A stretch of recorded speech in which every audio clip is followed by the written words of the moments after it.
Bonjour à tous, je vous présente ici le tutoriel pour générer votre fichier de balise pour votre compétition en utilisant l'outil Google Earth Pro.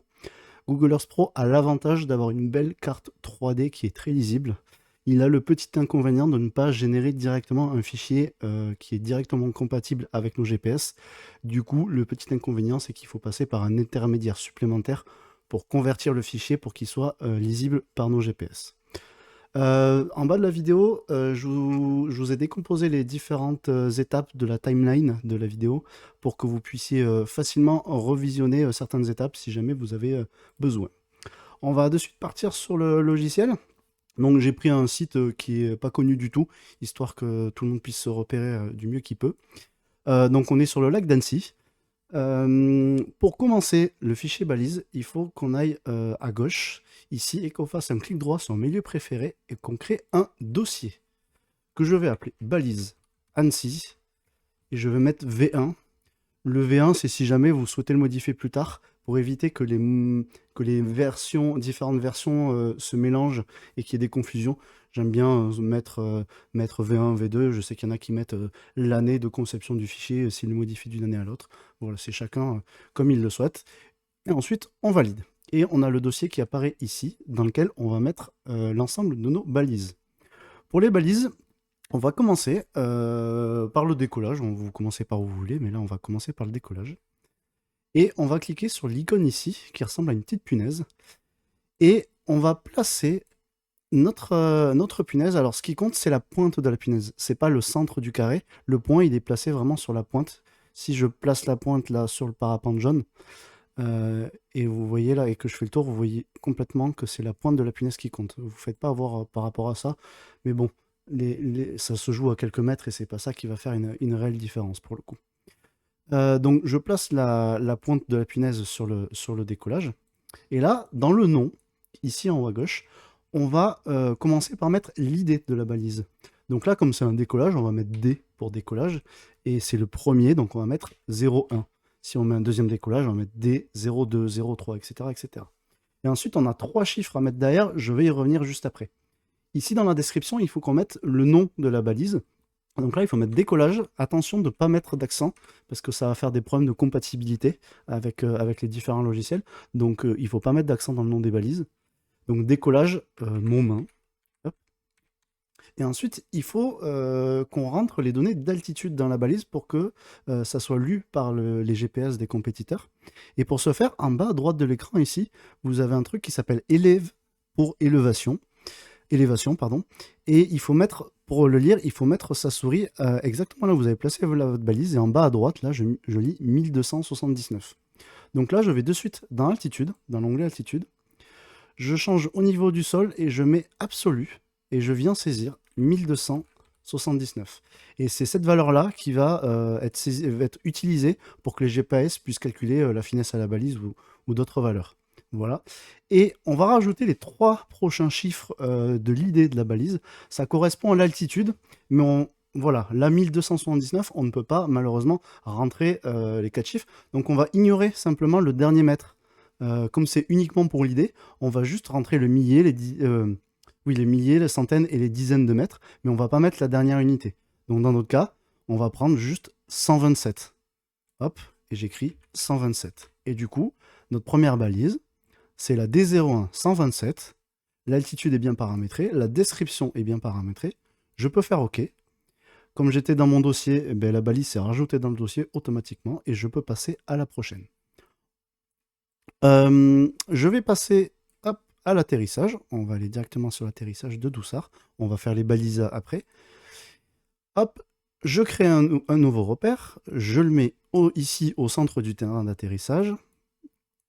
Là, comme c'est un atterrissage, on va l'appeler A. Et du coup, on revient à 0. Comme on va faire une liste d'atterrissage, on revient à 0,1. Si vous voulez un deuxième atterrissage, à 0,2, etc. La description, atterro Doussard. L'altitude, donc je viens placer ma souris, et là je suis à 469 mètres, absolu. 469, toc. Et ensuite, là, dans notre cas, ça fait 469 mètres. Alors, on a dit qu'il fallait mettre les milliers de mètres. Ben, dans ce cas-là, c'est 0. Et ensuite, je mets le 46, donc la centaine et les dizaines de mètres, donc 0, 4, 6, et du coup notre balise s'appellera la A01 046. Et je peux valider, j'ai mis ma description, atterro Doussard, la A0146, l'altitude est paramétrée, donc on est bon. Je vous montre un petit outil supplémentaire que vous n'avez pas forcément sur d'autres logiciels, et qui peut servir, alors, principalement pour gérer les cylindres de Gaulle, mais accessoirement ça peut servir pour les cylindres de balise, c'est l'outil règle, que vous avez ici.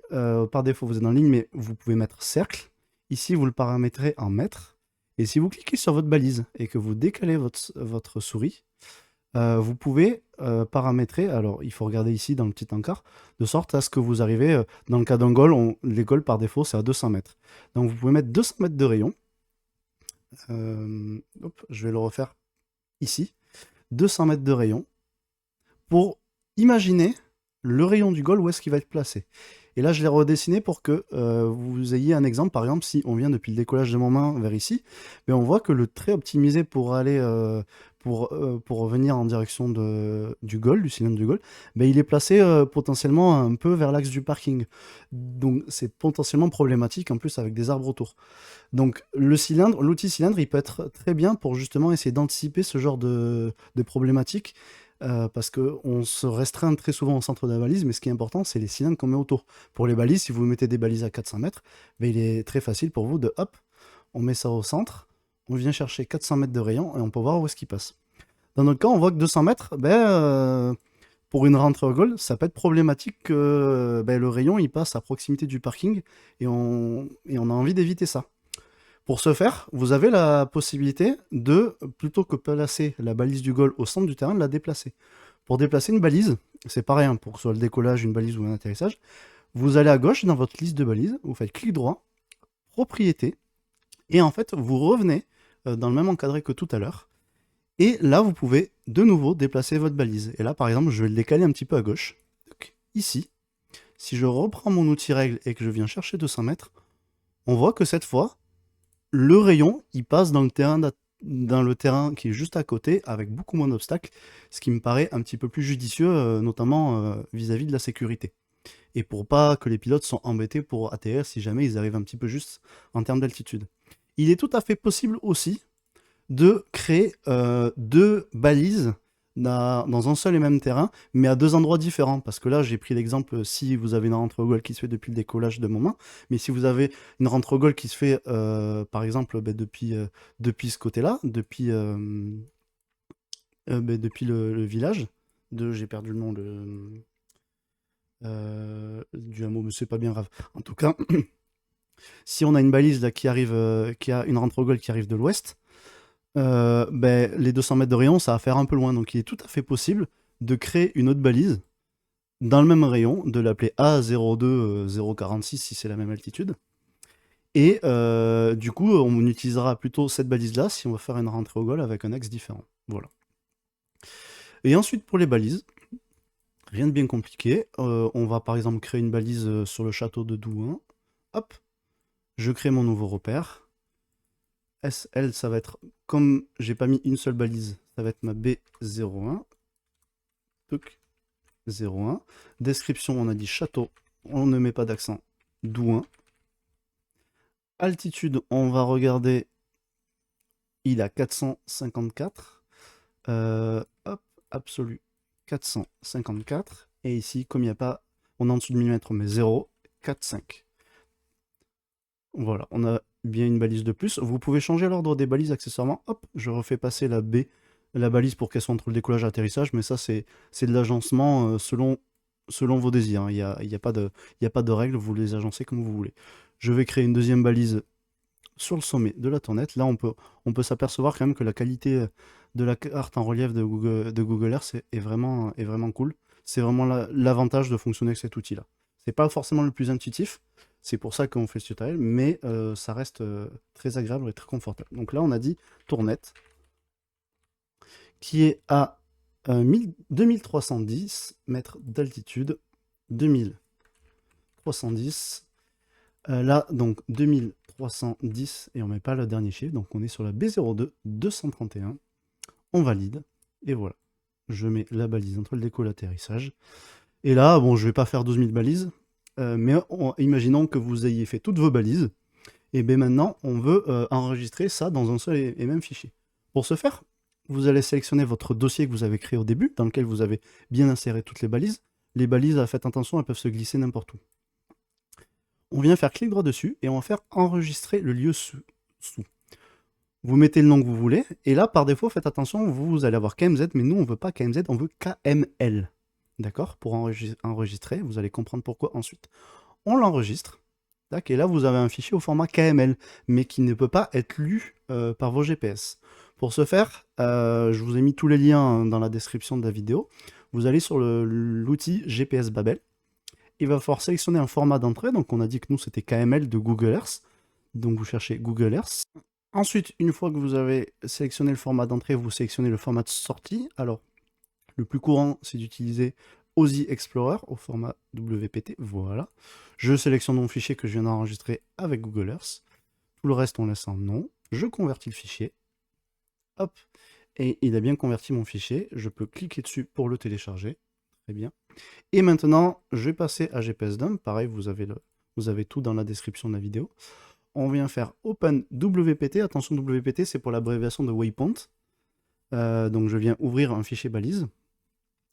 Ici, vous faites bien attention d'avoir WPT ou au pire tous les fichiers. Vous sélectionnez votre fichier que vous venez de convertir ici. Et là, vous avez les 4 balises que l'on vient de créer avec le décollage, les 2 balises, l'atterrissage, donc les coordonnées XY, longitude, latitude. La hauteur que vous avez paramétrée dans l'altitude. Donc on a vu que l'atterrissage, il était à 469 mètres et le décollage à 1279 mètres. Et la description sans les accents. Et de là, avec GPS Dump, vous pouvez librement envoyer vos balises dans les instruments et dans les logiciels de scoring.